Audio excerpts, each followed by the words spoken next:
Good evening, everyone. And we are here today on a live program with Dr. Temple Grandin and Dr. Stephen Shore, who do not really need an introduction. We all are very much aware about the eminent impact that both these people have with their own set of personality, with their own set of vision and advocacy work that they both of them do. And they are the people who are really responsible, the stakeholders for empowering the communities around children and families, especially working around autism. So today, I would also like all of you to welcome, and it is my pleasure to have Samantha from Sri Lanka. She is a parent of a young adult with autism and has worked for more than a decade in special education, advocacy, and parent support. And she also has re educated herself in the area of special education after her son's autism diagnosis. She was the co founder of a multidisciplinary center in Colombo, Sri Lanka for children with autism and developmental disabilities and has collaborated on organizing special events to promote disability awareness and inclusion and societal acceptance, such as workshops and awareness walks. And she's a firm believer of enabling parents and children. Her focus is to improve the outcomes of children with mainly autism and ADHD and to advocate for acceptance, inclusion, and empowerment of children and adults with disabilities and to enable strategies to support parents of persons with disability. We welcome you, Samantha, and we are in fact very happy to have you with us. I would invite you to take up few words to invite and start the program with Dr. Temple and Dr. Stephen for people. Especially today, we are focusing on the communities around the country of Sri Lanka. Welcome, Samantha, and I would request you to take over, please. Thank you, Manish. Can you hear me? Yes, please. Yes, Yes, please. thank you so much. And good evening, everybody, and welcome to this evening of live conversation and question and answers with Dr. Temple and Dr. Shaw. Thank you so much, both of you, for joining in and agreeing to share your experiences with our Sri Lankan audience here today. And Manish, thank you so much for organizing this. If not for you, we won't have this program here. Everybody, Manish is, I know Manish personally. He's been my son's occupational therapist for the last 12 years. And when Manish said, let's put this program together, something he's done both in Nepal and Bangladesh together with Dr. Shaw and Dr. Temple, I welcomed it. So Manish is a occupational therapist, PhD. He's also a certified sensory integration therapist and also a neurodevelopmental therapist. He runs a center for a multidisciplinary center in Gurgaon, India, and is on the advisory boards of several schools and institutions. Finally, Manish is also the president of the All India Association for Occupational Therapists, the Haryana chapter. Manish, thank you so much once again, and over to you. So, Dr. Temple, we would want you to start and give us few words that would focus on your work, on your contribution, or a message from you, I must say, that you would like to give to people of Sri Lanka. Well, I'm Temple Grandin. I'm a professor of animal science at Colorado State University, and I study animal behavior. And when I was a little kid, I had severe autism, no speech until about age 3 to 4. And I cannot emphasize enough the importance of working with little kids. If you have a very small child, 2, 3, 4 years old, not talking, the worst thing you can do is to do nothing. You've got to start working with this child, interacting with them. I cannot emphasize that enough. And I was very lucky to get this. Another thing that helped me was my ability in art was always encouraged. And that became the basis of designing and inventing things. Take the thing the child's good at, build on it. You might have another child who's good at math or good at writing. Build on the area of strength. I cannot emphasize that enough, because some of these kids are really smart. And the problem you've got with autism, it's a very big spectrum. It goes from maybe Einstein, who had no language till age 3, to somebody who has difficulty dressing themselves. It's a very, very big spectrum. And it doesn't make very much sense that it's become such a big spectrum. What problem I'm seeing now with a lot of kids that get a label is sometimes they'll do quite well academically, but they don't learn enough life skills, things like shopping, learning how to work. And we'll be talking about some of those things later. But I cannot emphasize enough the importance I had of good teachers. An excellent speech teacher when I was 2.5, 3 years old. My mother always teaching me. Another thing that was helpful was in the US in the 50s, in my generation, social skills were taught to all children. I had a wonderful science teacher, and I was not a good student in high school. I was a bored student, poor student who did not care about studying. And then my science teacher got me interested in science. So now studying became a pathway to a goal. Really, really important. I had also a great primary school teacher. I had some excellent teachers. I really want to, compliment the teachers that I had. And I just want to see some of these individuals get out there and be successful. Thank you, Dr. Temple, for such lovely words. Dr. Stephen, I would make the same request from you. If you have anything that you would like to share about yourself, about your vision for these children, and also if you have any kind of a message that you would like to share with people of Sri Lanka. Dr. Stephen? Yeah, it was muted. Yes, I certainly have a message.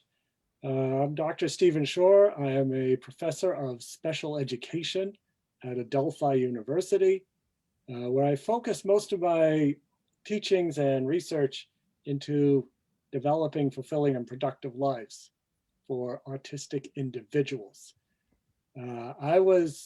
After 18 months of typical development, I was struck with the regressive autism bomb. And like what happens to about 30% of us on the spectrum, at 18 months, I lost functional communication, had meltdowns, withdrew from the environment, and became a very autistic little kid.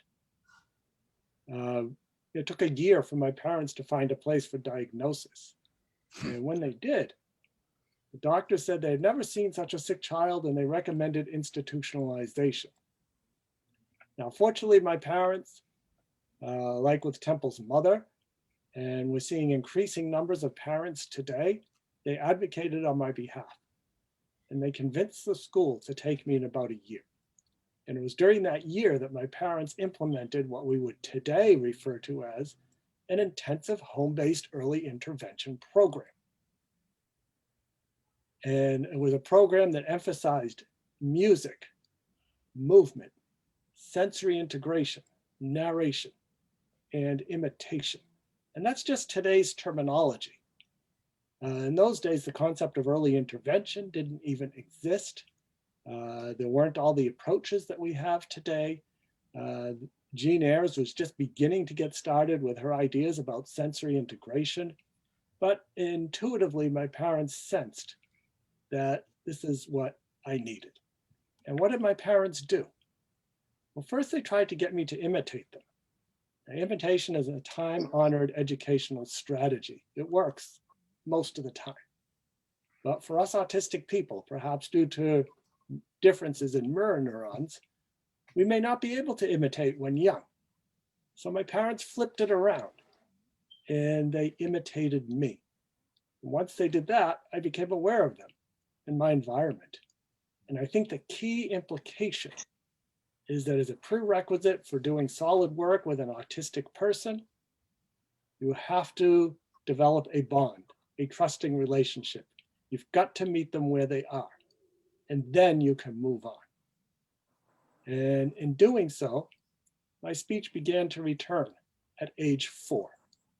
And speaking of speech, which is communication.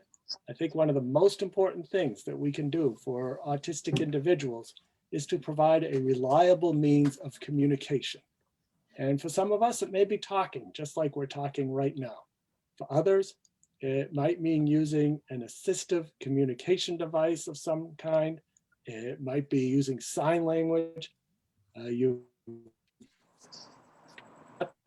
that language, and what mother did, you can see it in the movie, the biography that was made of Temple Grandin, where her mother was working and teaching her the word cat. And that is, again, the most important thing we can do. I cannot overemphasize the importance of parents. Parents spend more time with their child than anybody else. And parents are a vital part of the team with various therapists, educators, and others to support the autistic person. Like Temple said, it's important to look at the abilities. Ask the question, what can the autistic person do? At age 4, when speech had begun to return, my parents noticed me taking apart a watch with a sharp knife. I'd pop open the back, I'd extract the motor, I'd take out some of the gears, I'd spin them around, and then put it all back together again. The watch still worked, and there weren't any pieces left over. So incredible fine motor control to take apart a watch. But then my question always was, where did that fine motor control go when it came to penmanship? And as many of you know, so many of us autistic people are penmanship disaster areas. One of the worst experiences I could have in school would be to walk into a room with a paragraph on the board. Because what that meant is we were probably going to have to copy it down. And it would take me all period to get through a few words, and everybody else had gone to recess. So back to my parents, noticing me taking apart watches, they soon provided all kinds of other devices to take apart and put back together again. They supported my interests, they supported my strengths. And when we're able to support those interests and strengths, then we have the real possibility of that autistic person leading a fulfilling and productive life, perhaps becoming a regional, national, or international expert on a particular subject. Now, one more point that I wanted to bring up is when we talk about the abilities that autism brings us, and they can be really significant, there are also challenges. The challenges are real. And a good example of that is my having the fine motor control to take apart a watch, not even using the right tools. But then where did that fine motor control go when it came to penmanship? And that's a question that you can ask your friendly occupational therapist about. And one thing that it does show us are the often sharp lines of demarcation between ability and disability that comes with autism. So my message to you is look for the interests, look for the strengths. These become levers in which to develop possible areas of study and employment later on. Thank you, Dr. Stephen, and wonderful lines about a thin line between ability and disability. So I would like to start few questions that Samantha has done a lot of effort to kind of put them together from so many other people for this program, so we don't have to really go through the chat. Not to say that we may not try to include them as well, but she has kind of accumulated all the questions in advance. So let me shoot them directly. Dr. Temple, I think this question is very, very interesting, and we would all like to know, how do you balance the seemingly contradictory goals of pushing the children forward to reach their potential versus understanding their difficulties and supporting their wants and desires? Well, I like to use the concept of stretching. You just go slightly outside their comfort zone. Also give choices. You could do this activity, maybe this sport or that sport, or you could do this type of art project or that type of art project. You give some choices, but if you don't stretch, they're not going to develop. Now, I want to emphasize, you don't shove them into a noisy market or noisy train station and they're going to just go into sensory overload. That you don't do. On some of the problems with noise, if the child can control the noise, it'll be better tolerated. Let's just take something like a vacuum cleaner or hair dryer, something like that. And if the child can turn that on and off, where they control it, then sometimes they might find they like the vacuum cleaner or the train station. Give them some control of how much time they spend at the train station. And if they raise their hand like this, you'll take them out of the train station. It's giving them some control. Now, I always talk about good teachers. All right, what is a good teacher? Sometimes it's a grandmother. It could just be somebody in the neighborhood, and they have the ability to push just enough. So what is progress? In a little child, to be more speech. Also, teaching turn taking. When I was 3 and 4 years old, lots of turn taking games, because the child has to learn how to wait and take your turn at a game. Also, you're getting progress if you have more skills, using the toilet, dressing, eating with utensils. So you're looking for skills, speech, turn taking, interaction. Those would be things that would be progress. And I have found that some people have the ability to work with these kids and some don't. And sometimes it might be a grandmother in the neighborhood. They'll have the ability to work with these young children. But if you have a young child that's not talking, do not wait 2 years for diagnosis. If they're not talking, you have to start working with them right now. Don't wait.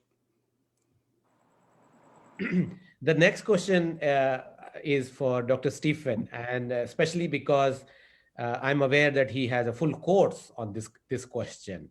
But still, let's take it up, Dr. Stephen. This is about how many types of therapies are there to cover all the areas, maybe right from being diagnosed as ASD.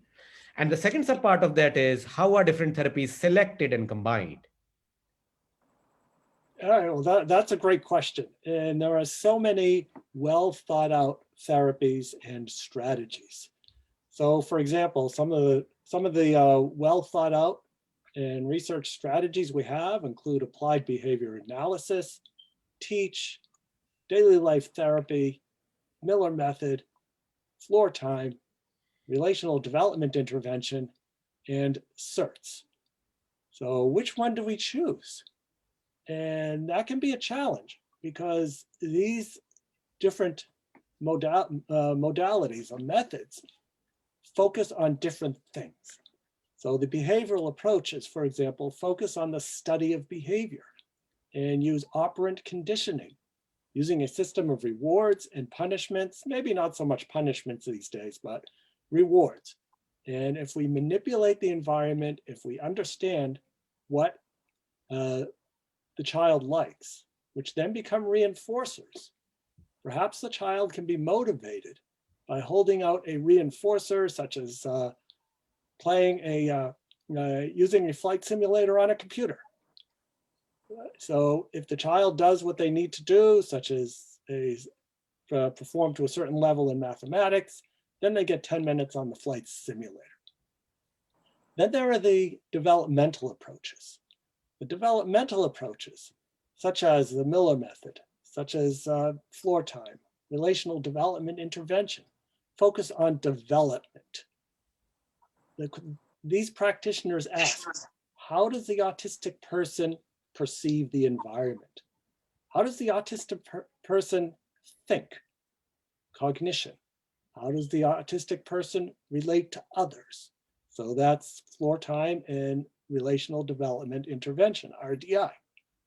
And taking the concept of reinforcement maybe a step further, what we might see with, say, a Miller method practitioner or an RDI practitioner is they might find a way to use the flight simulator to teach mathematics and to become to make mathematics interesting.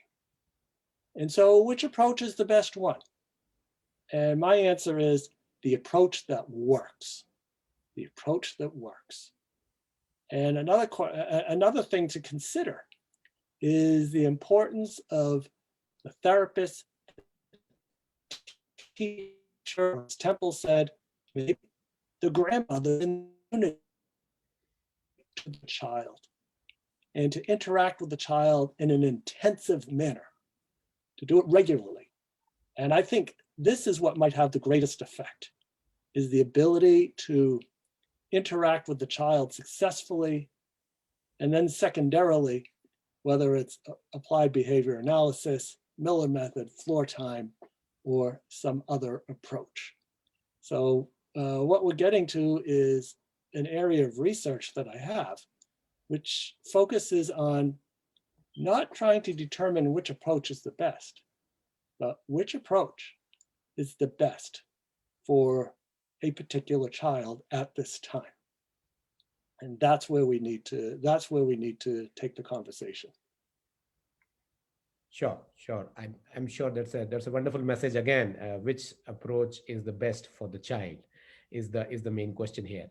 I have a specific question for Dr. Temple. Dr. Temple, this is about this parent probably is keen on understanding a parenting more, and she has asked about your mother's book called A Thorn in My Pocket.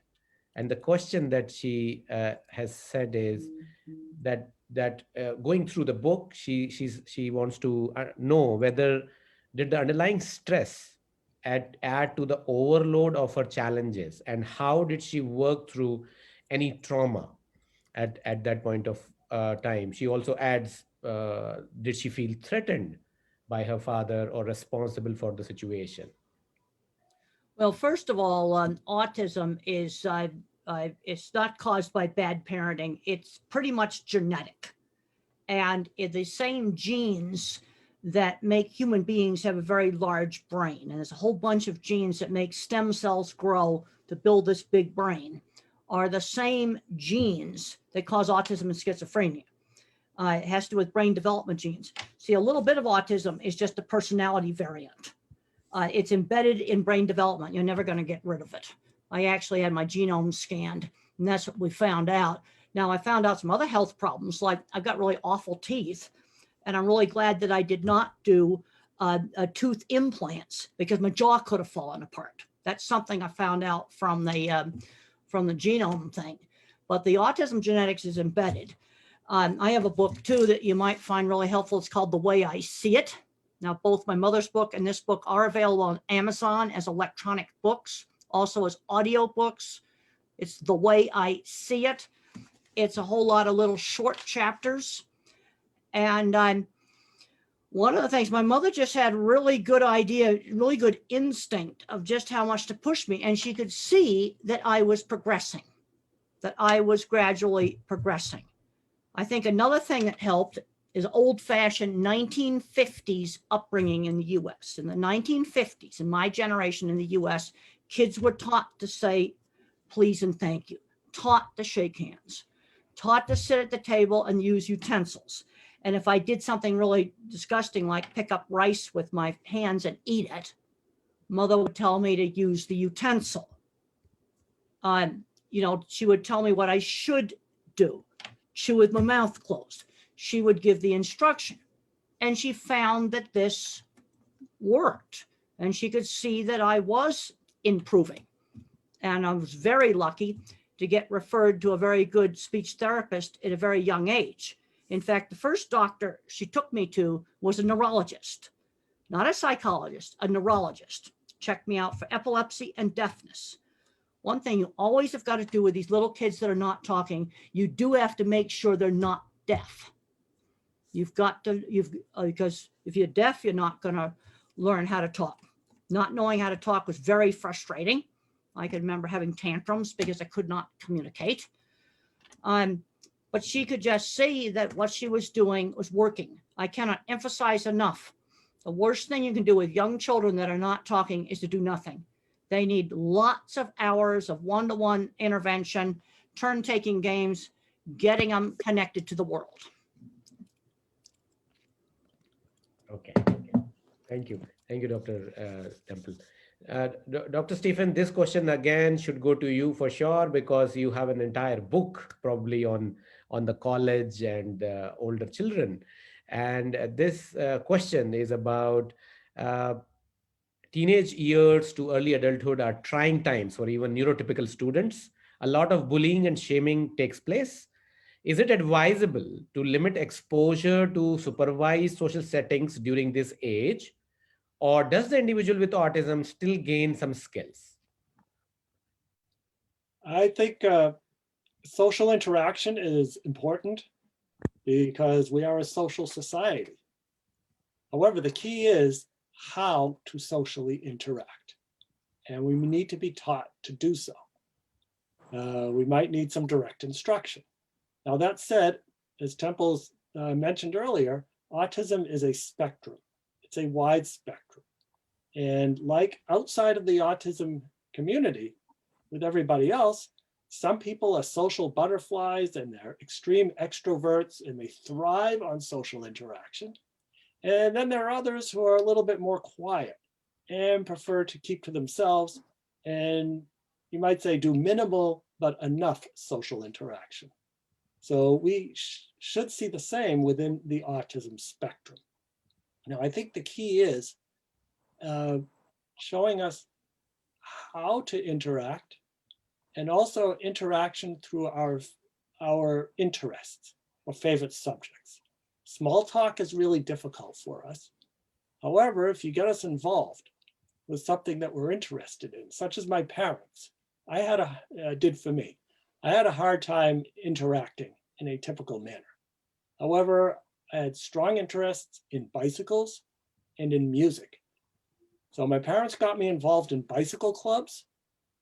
And when I joined these clubs, we'd spend all day riding a bicycle, maybe doing 100 miles.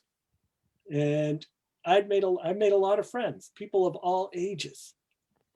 And likewise, with music, my parents got me involved in local ensembles. And now I was bringing my trombone and playing in various orchestras and bands and socially interacting that way. So what is important is that the interest is the mediator for social interaction. And this is what I found in middle school. Middle school is so challenging for people, autistic or otherwise. But for me, it was actually easier. And there's two big reasons. One is that somehow I realized that using words instead of sound effects from the environment really helped with social interaction. And then number two, I was able to engage in my focused interest of music. I joined the band. Now I had that structured activity in which to mediate my interactions with others.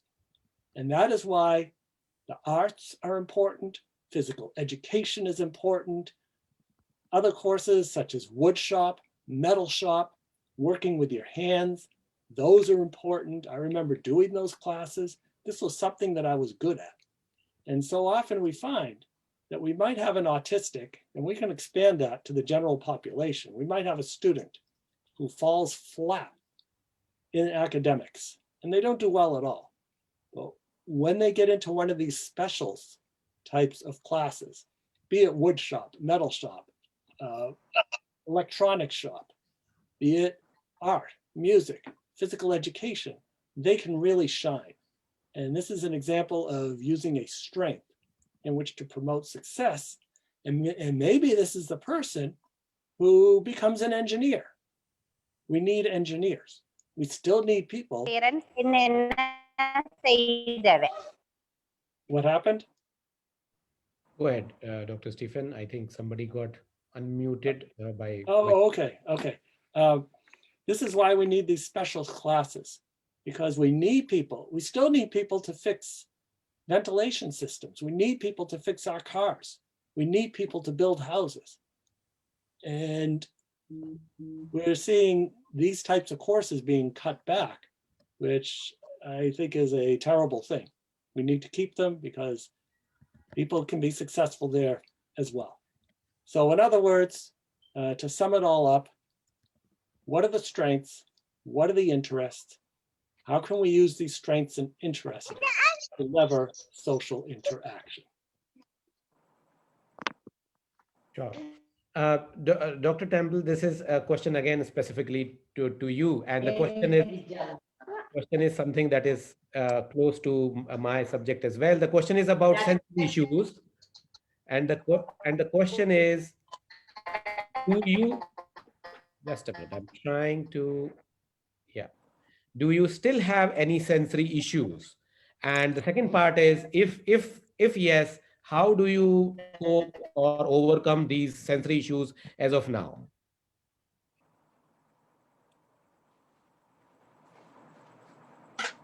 Dr. Temple, you are on mute.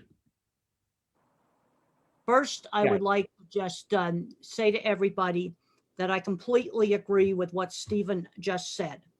I was bullied and teased when I was a teenager in school. And where I had friends was shared interests in things like electronics, for example, or horses. And somebody needs to get their mic muted. Okay, talking about sensory issues, I have a very hard time dealing with too much background noise.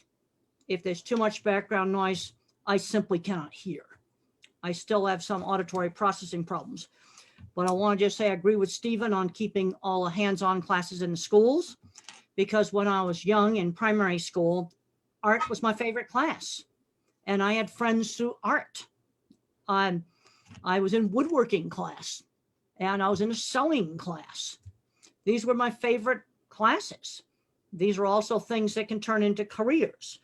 Okay, let's talk about sensory, but I did want to make it very clear that everything that Stephen just previously said, I completely agree with.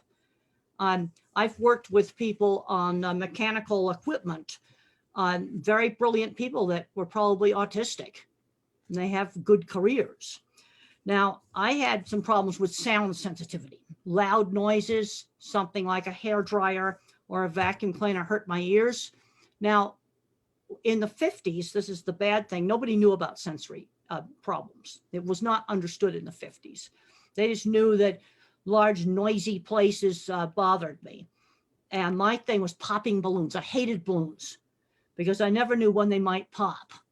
Now, what should have been done with that would be to make a balloon really small like this, and then I take a pin and pop it, where I am controlling the popping. But I still have issues with some auditory processing. When I was very young, and when the adults talked quickly, it was blah, blah, blah, blah, blah, blah, blah. That's all I could hear. And this is why it's so important when you're working with the little kids to slow down when you talk to them. Slow down. My speech teacher would hold up a cup like this, and she would say cup. And then she'd say cup, where she would slow down and enunciate the hard consonant sounds. So slow down when you talk to the children. Another thing you've got to do is give them time to respond. If I was a computer, it's like having a very slow internet connection. You've got to give it time to download the website, which would be the talking. Give them time to respond. So I've got some auditory processing problems. If I'm in a very noisy restaurant, I'm basically functionally deaf. I still am. Sensory issues are real. I also had problems with scratchy clothing. Cannot stand scratchy clothing against my skin. Now, one of the issues today is wearing masks. Okay, give the child some choices. You're going to wear one, but you're going to have some choices. And then practice wearing it at home. Because things that are a surprise, a sudden surprise. We had a very bad situation where an autistic child went out to the airport and refused to wear a mask and was thrown off a flight. No, they should have been practicing wearing the mask 2 weeks before they went to the airport, and give the child some choices of the masks. Sure, sure. Dr. Stephen, this question, I would say probably you would be the best person working around or having so much of a literature around older people. This is about their sexual needs, and this is about uh, how can the adolescent children with autism, how can we help them for their sexual needs? All right, well, it's important to realize that everything we of sexual orientation, preferences, and everything else related to sexual interaction that we see in the typical population is mirrored in the autistic population. So some autistic people have great desire for intimate relationships of all kinds, and others have very little to no interest. So we have that wide range that we see throughout humanity. So how to engage in sexual relationships, intimate relationships, dating. And that's a challenge for everybody, autistic or otherwise. However, the big difference is that us autistic people, we are deprived of a vital source of information and exposure for dating, for developing intimate relationships with typical peers. We have less experience. And what that means is that we need direct instruction. We may need direct instruction. Now, the good news is that we can learn these things. The challenge is that a lot of people get very embarrassed and very squirrely talking about these things. That is the challenge. And with interaction, I think it's a myth that us autistic people do not want to socially interact. I think what happens is that, especially in grade school, we have so many bad experiences attempting to interact. And Temple has talked about some of hers. All of us can talk about our experiences in attempting to socially interact and getting bullied in return. So as a result, we just kind of give up and say this social interaction thing, it's just not worth it. It's going to turn out badly. And I think that is what it keeps many people from attempting to socially interact. So getting back to intimate relations and sexual interactions, we need to be taught body literacy. That's what I call it, from an early age. So from an early age, we can learn what are the parts of the body? What are the formal names? And also what are the informal and slang names for these parts of the body? We also need to be taught what is appropriate and inappropriate touch. So where is it appropriate to touch another person? And I think that's much better than talking about good touch, bad touch, or what is private and things like that. What is appropriate and what is inappropriate? Is it appropriate for a friend to touch you on the shoulder? Is it appropriate for someone to tell you to take off your underwear and show your private parts? Well, it depends on the situation. What if it's a doctor who's doing an examination? What if it's an older person who you thought was your friend and now is asking you to do this? Is that correct? So we need to be taught these things directly and provided explanations. When we get into sexual activity, it also means talking about masturbation. Masturbation, which just about everybody does, whether we want to admit it or not. So then the question is, where is it appropriate to engage in such behavior? And I think the best thing to do is to redirect this behavior, just like we could do with any behavior. There are times when it's appropriate, there are times when it's not. So redirecting this behavior to the bedroom, your own bedroom. And this is where you can engage in masturbation, not in the bathroom, because that might be overgeneralized to your grandmother's bathroom. It might be overgeneralized to the train station bathroom. So not in the bathroom, just in your bedroom. And you can also teach the concept of closed doors. If a door is closed, you do not go in. If a door is closed and you want to go in, you knock first and wait for the person to say, come in. Or if they say, I'll be out later, you don't go in. And so we can teach the autistic person these strategies.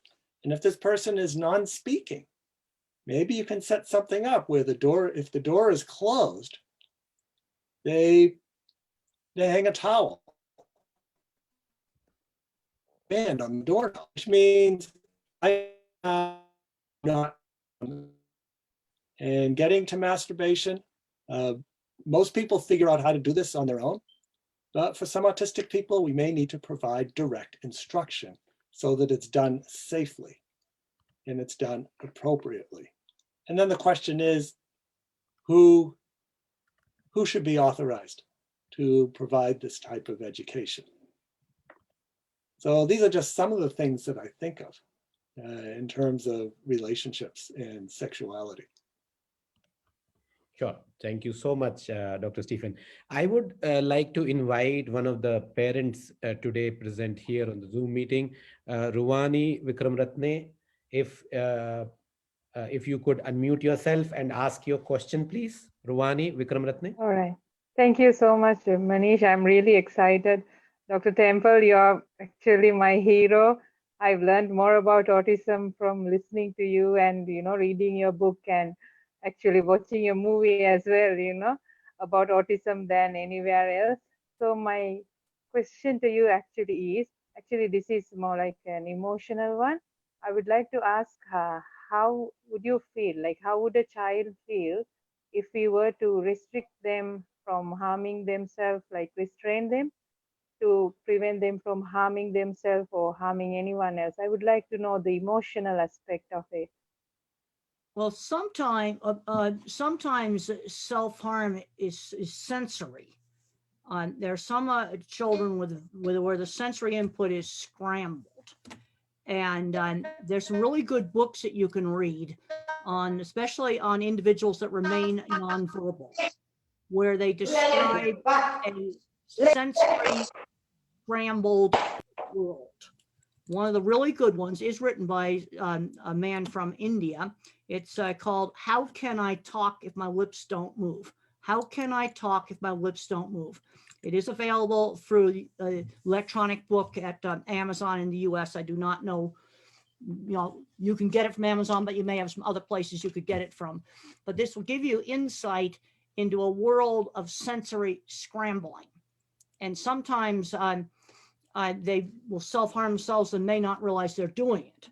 And this is where an OT trained in sensory integration can be really helpful, because you start doing things like deep pressure, a weighted blanket or a weighted vest, or maybe swinging, vestibular stimulation, help the child to determine where his body boundary is and stop the self-harming. Yeah, and that's something you definitely want to do something about that. I also wanted to make a comment on Ishanta Pereira's comment here about peer interactions. It's shared interest. I can't emphasize enough the importance of shared interest. So if a school has a lot of activities, art, sports, theater, electronics, making robots, chess club, science fiction books, just lots of different things, then you find something that's a shared interest. Now, the other hand is a student has to be exposed to a lot of different things to develop a shared interest. On art, I was exposed to that. One of the mistakes I think that's been made in education in some of our schools is you can study English and writing and reading, mathematics and sports, and they've taken out things like fixing cars, art, theater, things like this, things that can become careers, things that a person with autism could be extremely good at, the skills that other people want. And then getting into marriages, where some people with autism have married. Usually where it's been the most successful is through shared interests. Maybe two computer programmers get together. And there are a lot of computer programmers, A lot of big tech companies that are undiagnosed, mild autism. I've been to the tech companies. I've seen them. Sure, sure. That's pretty very interesting. There's another very pertinent question, Dr. Temple, from with you, and that is about, and maybe Dr. Stephen can also join in. This is about how can I plan my autistic child's future for when I am no longer around? That's a really good question. Now, you see, this is where you have all different degrees of autism. There are some individuals, no matter how much you work with them, they're going to have to live in a supervised living situation. And you need to start working on a slow transition to some of the alternative, before you're really, old. Recommend doing that.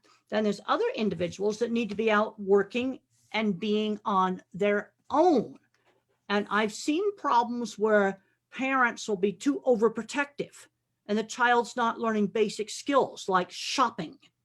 And this individual is already a teenager. Work skills. They need to start learning how to do tasks outside the home on a schedule so they can get a job. Now, I know in your country, you've got lots of little tiny shops, and some of those are perfect places for, kids starting around 11 or 12, start learning some work skills, selling stuff at at a little food stand, so that maybe they can become independent.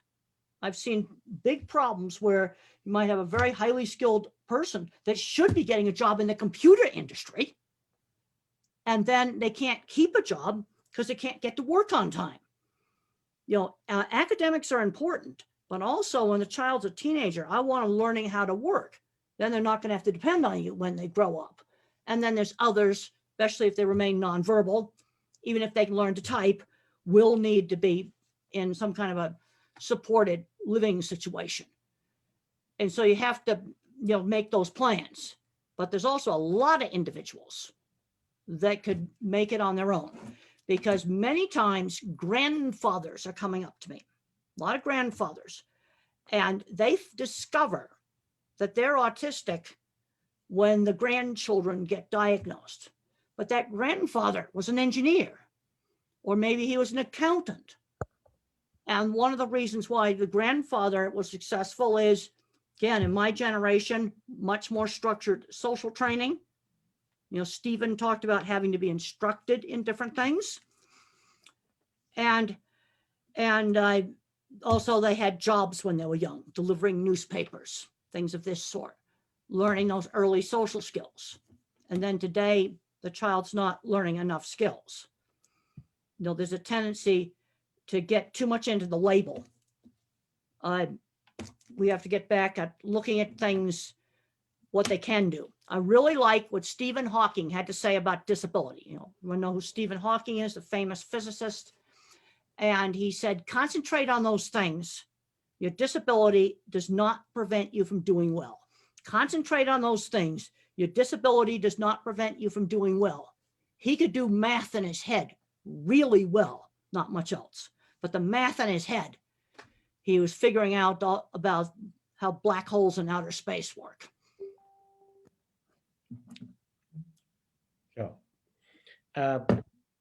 Dr. Stephen, this question is about education and respite services. So a lot of parents, both of them working, both of them in a job, how can we, what can be done to ensure there is some kind of an empowerment, some kind of work happening with the child if both the parents are working, given the fact that the parent has written that in a country like Sri Lanka, and I'm sure it is true for India as well, there are no respite care or services that can take care of these children, or probably that people may not be trained to take care of these children. But what do we do when if both the parents are in a job or a work life full time? All right, well, this is a big challenge that we face. And we see it in the United States too, where both parents are working. So then who's going to take care of the child?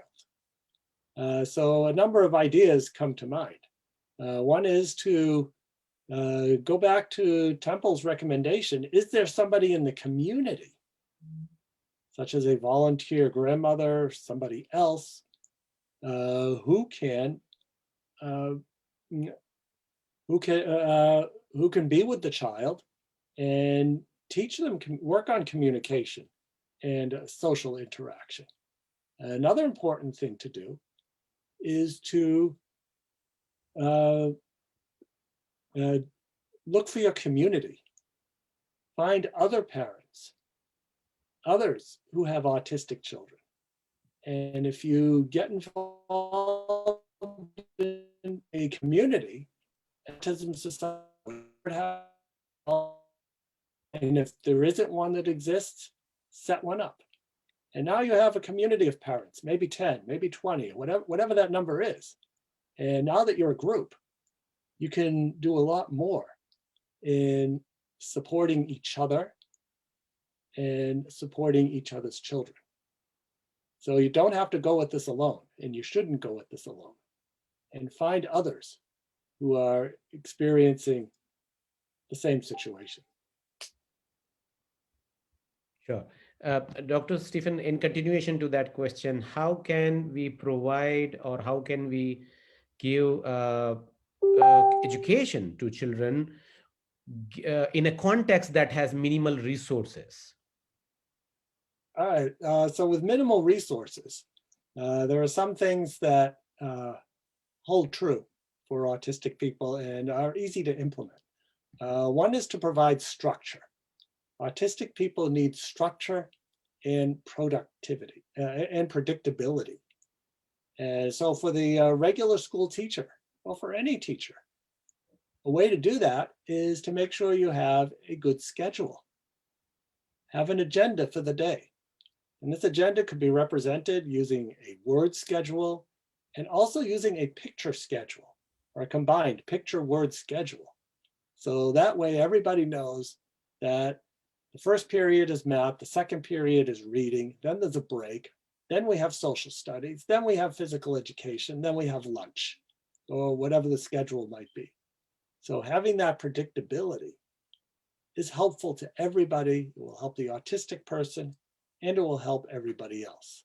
Also, as we think about teaching strategies, throughout the world, most teaching occurs just like this. Somebody is blabbing about something and talking a lot, and the students are expected to learn, memorize, and then reproduce it. But for us autistic people, as Temple talked about earlier, when adults talked fast, all she heard was a bunch of muddy mumbo jumbo, and she couldn't make sense. Now, Temple probably could have been helped by being provided a visual representation of the discussion, whatever it might be. Now we can take that to the classroom and teach using multiple modalities. So in addition to speaking, is there a way to show what is being taught, to demonstrate, to use the kinesthetic sense, movement? The kinesthetic person is the person who learns by doing, whereas the visual person is the person who learns by seeing. So being aware of these other senses and integrating them into the curriculum will make the curriculum more universal and be able to reach more people.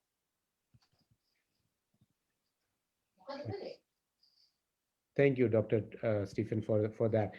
My next question, I think we just have a couple of minutes before we conclude this program today.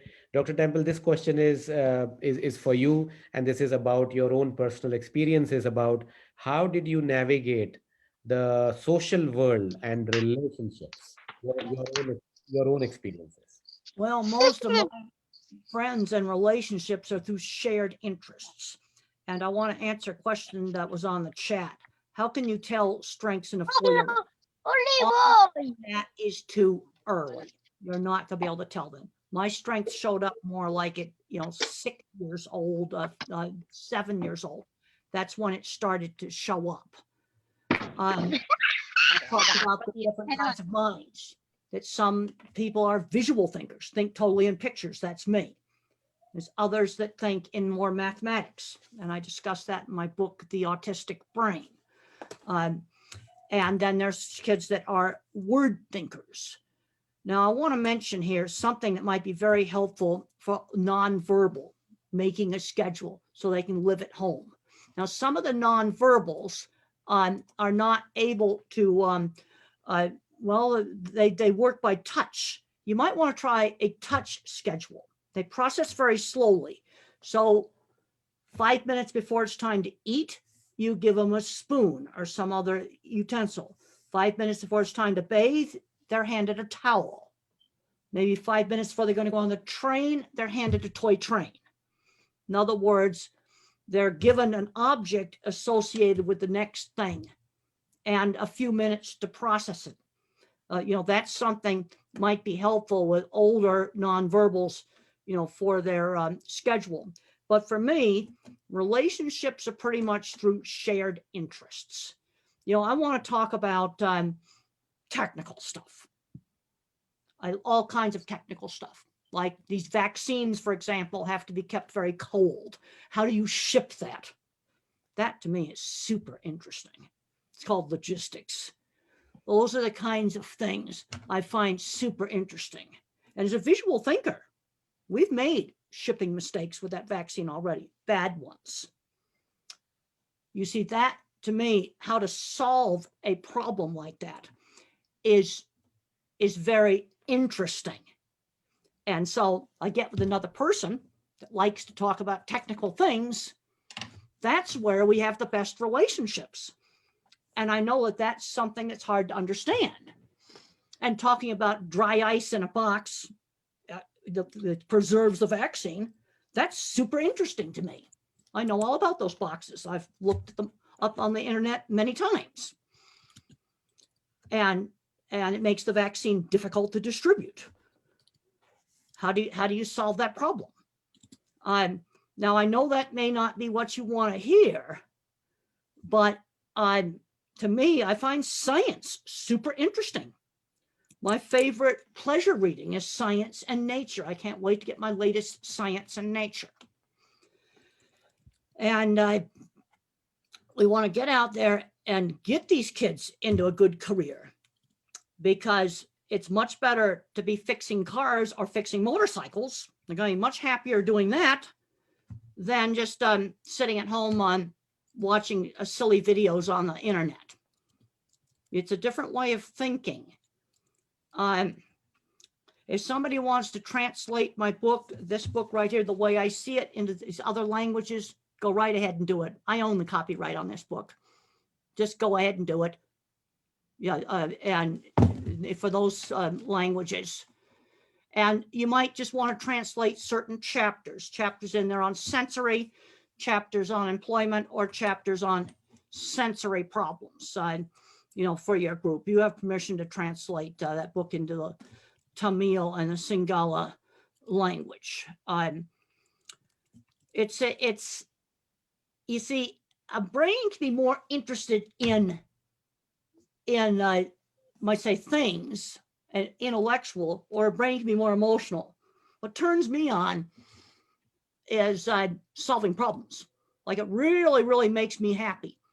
If somebody writes to me 6 months from now, and something that I talked about in this meeting, or I talked about in this book, helped their child to get a job, helped their child to learn speech, then that makes me real super happy.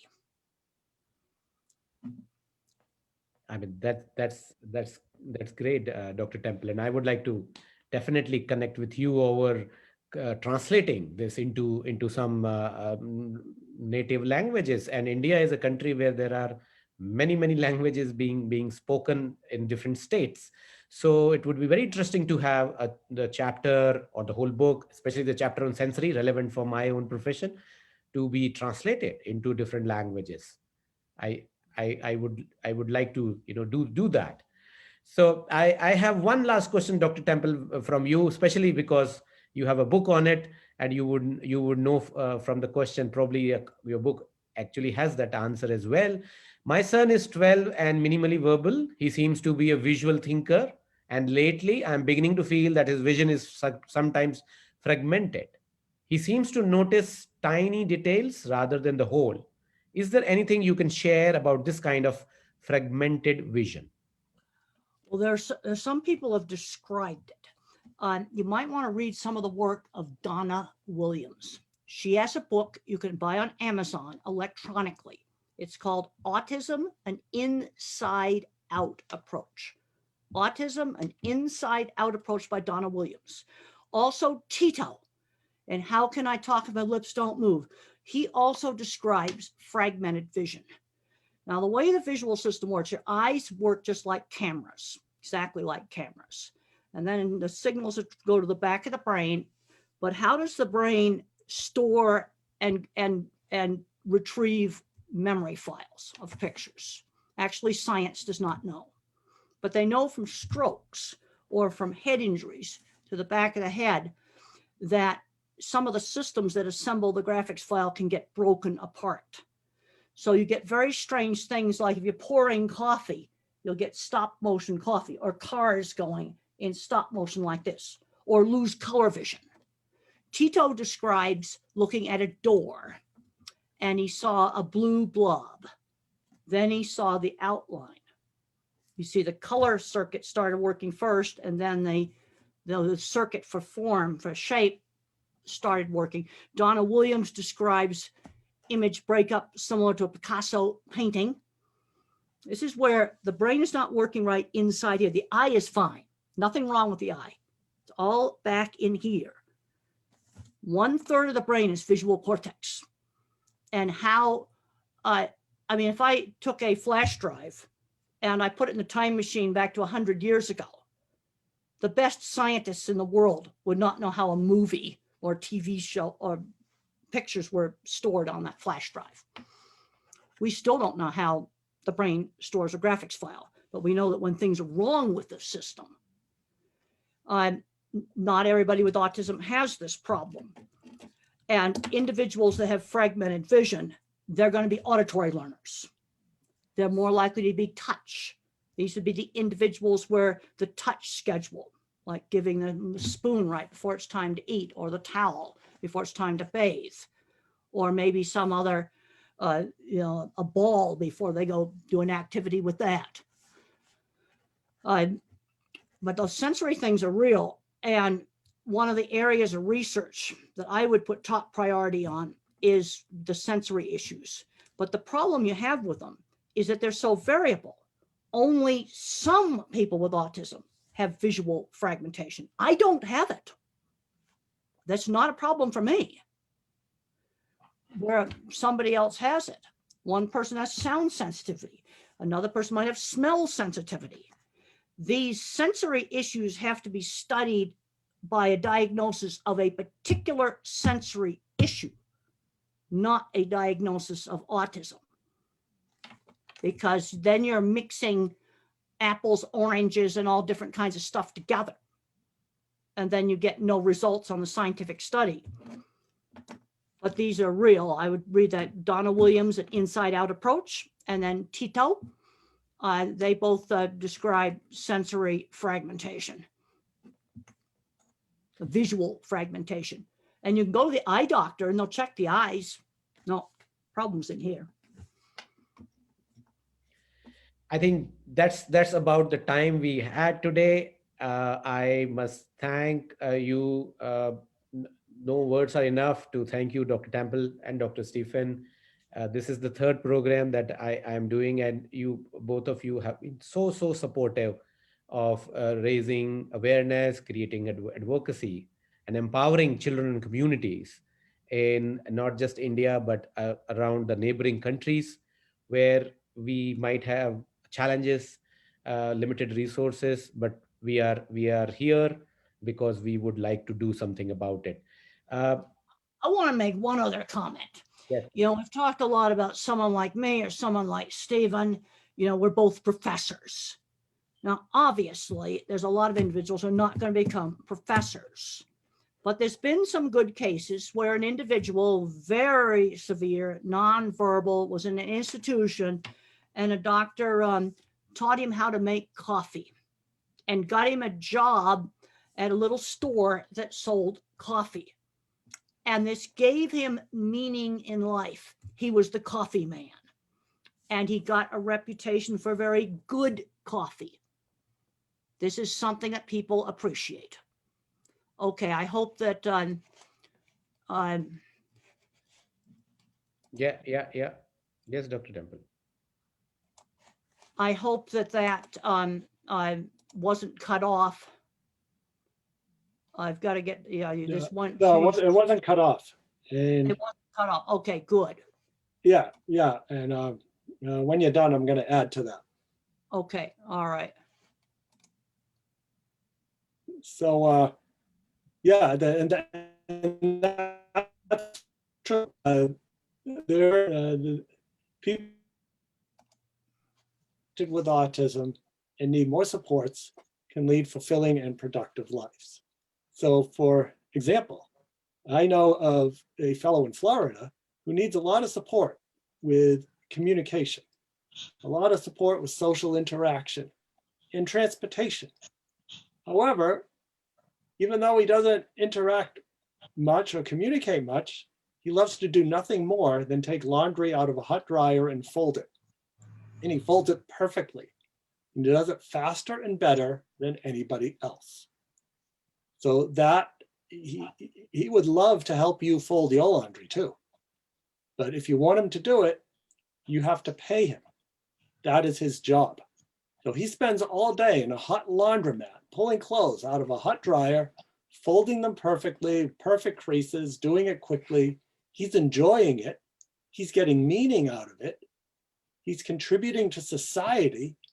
He's doing something that most people probably would be bored out of their minds doing, but he's getting meaning.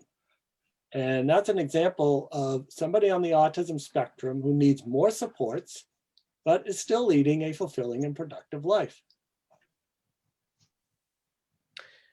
May I request Samantha to close the session with any words that she would like to add here? Samantha. So thank you everyone for joining. Thank you, Manish, for organizing this. Thank you, Dr. Temple, Dr. Shaw, for sharing your valuable insights, your ideas and strategies. We're so grateful that you took the time to do this. Thank you so much, everyone. Hoping to see you again the next time we organize a session like this. Soon, Manish, I hope. Yes, of course. Yes, hopefully soon. Wonderful to be here, and I hope I gave you some practical ideas on help these individuals be contributors to society. Some can have high-level jobs like work for computer companies or be professors, but there's others doing something like the coffee or the laundry where they get meaning doing a task that other people appreciate. And meaningful work is really important. Sure. Thank you so much, everyone, for participating actively and listening to this program. And hope to see all of you once again with another program that might do some work about empowering children and communities. Thank you so much. Thank you. It's our pleasure. Bye.